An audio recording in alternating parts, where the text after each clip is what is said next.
manipulación alguna.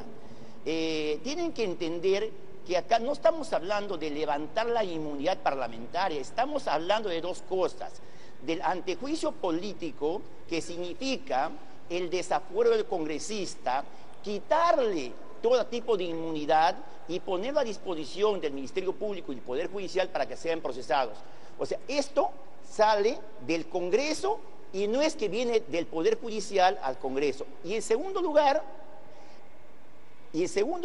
respecto a la acusación constitucional, en ese caso es por infracción al artículo 43 de la Constitución, la separación de poderes. Los congresistas implicados en este tema, Ken y Bocángel y Ramírez, obviamente han intentado subyugar la voluntad del Congreso de la República mediante el uso de prebendas para que el Congreso abdique de su función de pesos y contrapesos de control respecto a la inconducta y corrupción de Pedro Pablo Kuczynski. O sea, eso está totalmente demostrado. Lo que pasa, como digo, que algunos congresistas no leen su Constitución. Congresista Becerril, una pregunta todavía. Es un cuentazo. Adelante, bueno. Sí. Quería preguntar entonces, de acuerdo a lo que nos estaba diciendo la congresista García hace un momento, parece que se va a tener que votar primero si esto es devuelto o no a la Subcomisión de Acusaciones Constitucionales, o ni siquiera esa moción va a ser sometida al voto en el Pleno.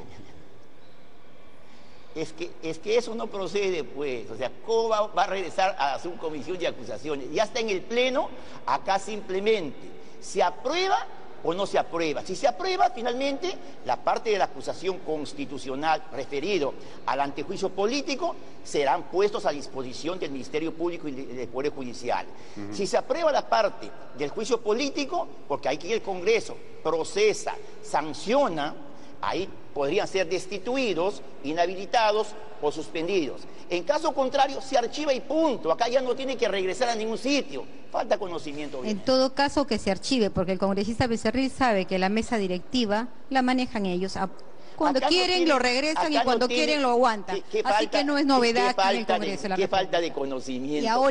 Y ahora sabe usted perfectamente que la denuncia contra el señor Mamani fue presentada cuando yo ya no era miembro de la comisión, porque ustedes con oficio 266 del momento en que nosotros nos separamos de la bancada de Fuerza Popular, me excluyeron. Ahora que para taparle los hechos al señor Mamani no hayan querido considerarlo, yo lo volví a reingresar y hasta el día de hoy no se han pronunciado. Eso están pidiendo los parlamentarios el día de hoy, que regrese nuevamente a la subcomisión para que se comprenda al señor Mamani. Y creo que es un pedido justo y arreglado a ley, porque acá le tapa el estadio del proceso cuando Fuerza Popular quiere violar la Constitución Política del Estado. Que no me vengan ahora con el cuentazo de que cambió del estadio procesal y que por esa razón no podrían retornar.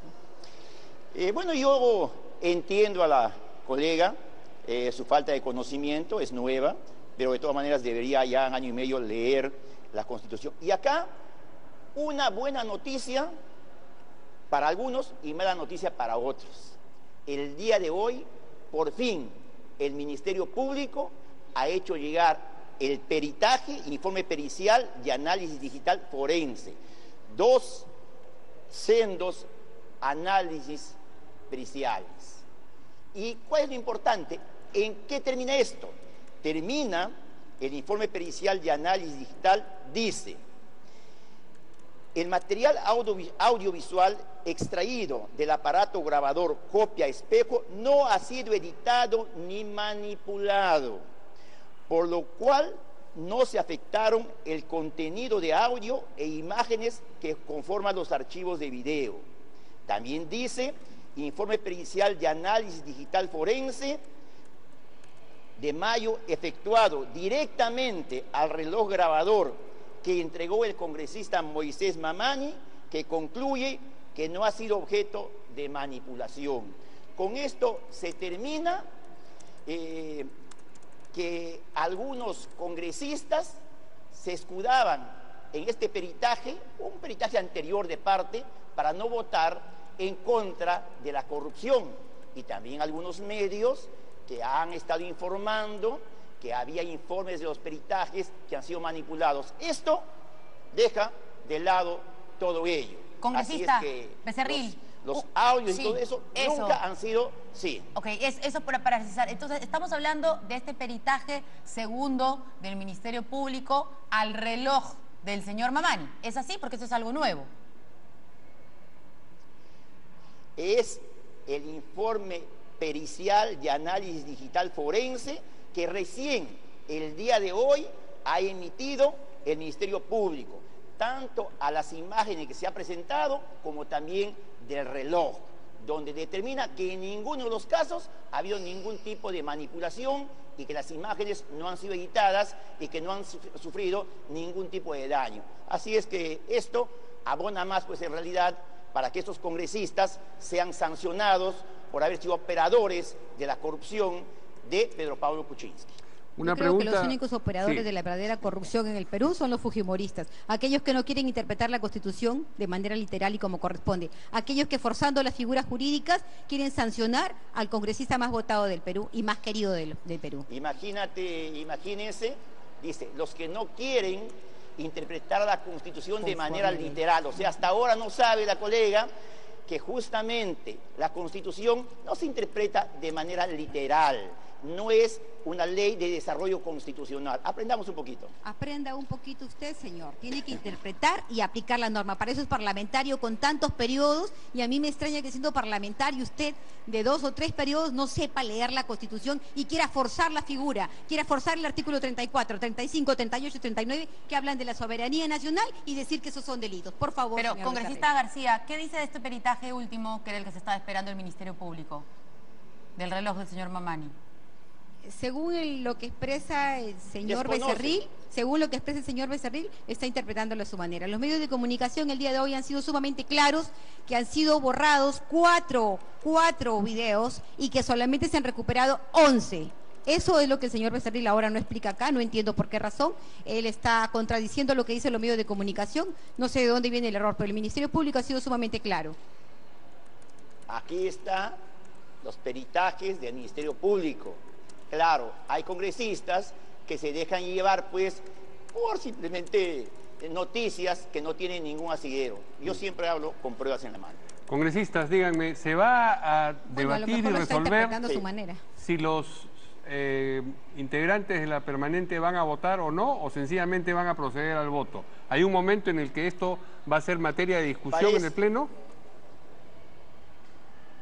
Sí. Parece que sí, el colega Quintanilla lo propuso en su momento, y acá también hay que decir lo siguiente.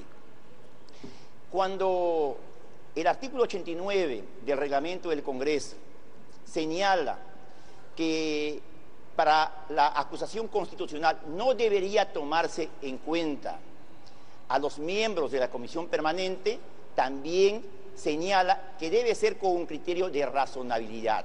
¿Qué significa? ¿Cuál es la lógica jurídica? Porque los congresistas de la Comisión Permanente no deberían votar según algunos colegas. Porque obviamente se supone que en la Comisión Permanente se vota para acusar a estos congresistas o a los funcionarios que vienen sometidos a este juicio político. Pero cuando hay congresistas que no hacen uso de su voto y no acusan, tienen expedito el camino para acá en el Pleno del Congreso puedan juzgar.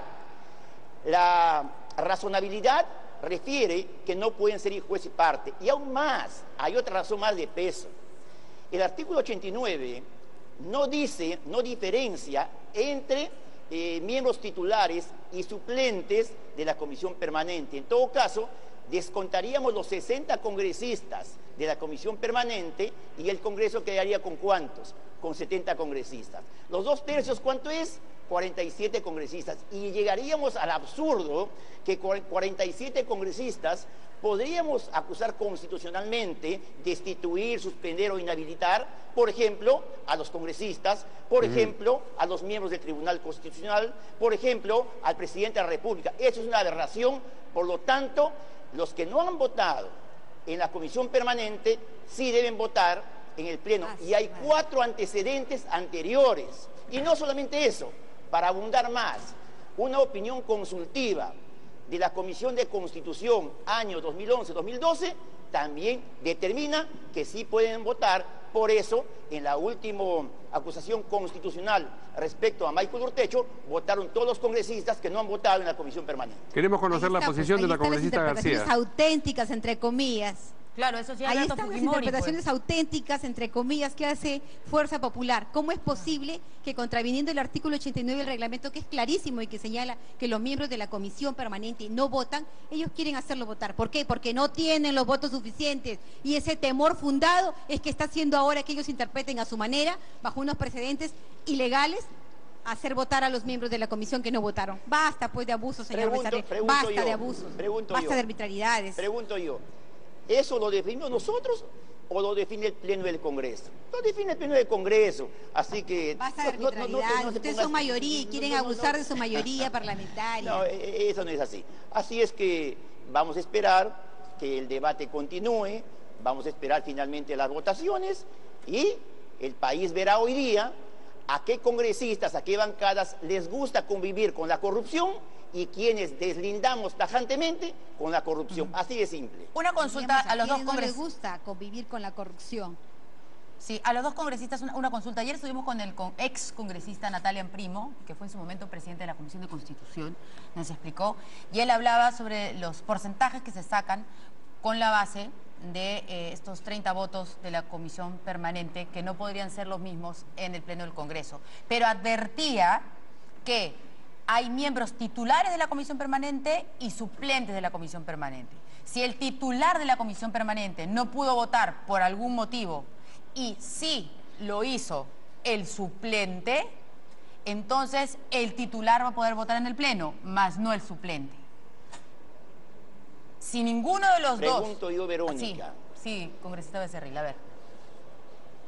Pregunto yo, Verónica.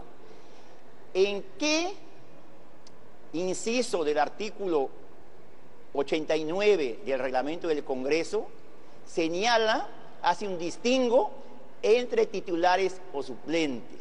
En ninguna parte. Entonces, ¿ahí qué pasa? Se interpreta con una razón lógica y razonable. Entonces, por eso justamente, en mérito a eso es que nosotros, y no solamente nosotros, en 2004 también, cuando nosotros no estábamos, digamos, en el Congreso, también hay una interpretación consultiva de la Comisión de Constitución que se manifiesta en el mismo sentido, que los miembros que no votaron en la Comisión Permanente sí pueden votar en el Pleno. Como te digo, porque la lógica que no han acusado, por lo tanto pueden juzgar. Acá la razón lógica es que no pueden ser juez y parte. Bueno, Esa diferencia a la que alude el congresista Becerril es una apreciación meramente subjetiva, porque en el reglamento no hace ninguna diferencia si es que no asisten los miembros a votar. El reglamento sencillamente dice, los miembros de la comisión no podrán votar en el Pleno. No dice si asistieron o no asistieron, o si votaron o no votaron en anterior oportunidad. Yo creo que tiene que, señor Becerril, que por favor ponerse una mano al pecho y aplicar la ley como corresponde. Basta de abusos, el pueblo peruano está cansado. No sean abusivos, no sean arbitrarios. Se lo digo aquí públicamente, no sean arbitrarios. Basta ya, basta. Yo entiendo que en su afán, que no tiene argumentos, no sabe la Constitución, Sí, no tenemos sabe interpretar las leyes, tenemos argumentos. lo único que hace No olvide que soy es abogada de profesión. querer atacarme. No le estoy Pero atacando. bueno, yo no le voy a contestar No le porque estoy entiendo atacando. su posición. Le estoy diciendo la verdad, lo que dice la norma, nada más. Muy bien, muchas gracias a los dos congresistas por esta Gracias a usted. conversación. Gracias y gracias por el documento, además, que nos ha presentado el congresista Becerril. Esto es algo en primicia que estamos mostrando. De hecho, recién ahora los parlamentarios de Fuerza Popular a través de las redes sociales lo están presentando, pero nosotros lo hemos mostrado aquí en portada, que es este peritaje que, bueno, es el último, el oficial, digamos, porque el otro era sobre los CIDIs. Y ahora, bueno, ya con el tema del reloj, las cosas están ya de manera oficial, por lo menos en el peritaje realizado por el Ministerio Público, porque lo que se había estado hablando antes era un peritaje de parte presentado por el congresista Bienvenido Ramírez. Más o menos hay un estimado de a qué hora es que se van a dar estas votaciones para definir el futuro de los congresistas. El debate está tan acalorado que la verdad no sabemos a qué horas terminará. A lo mejor el señor Becerril, como ellos marcan la agenda, podría responderle en qué momento termina el Pleno. La ignorancia es atrevida.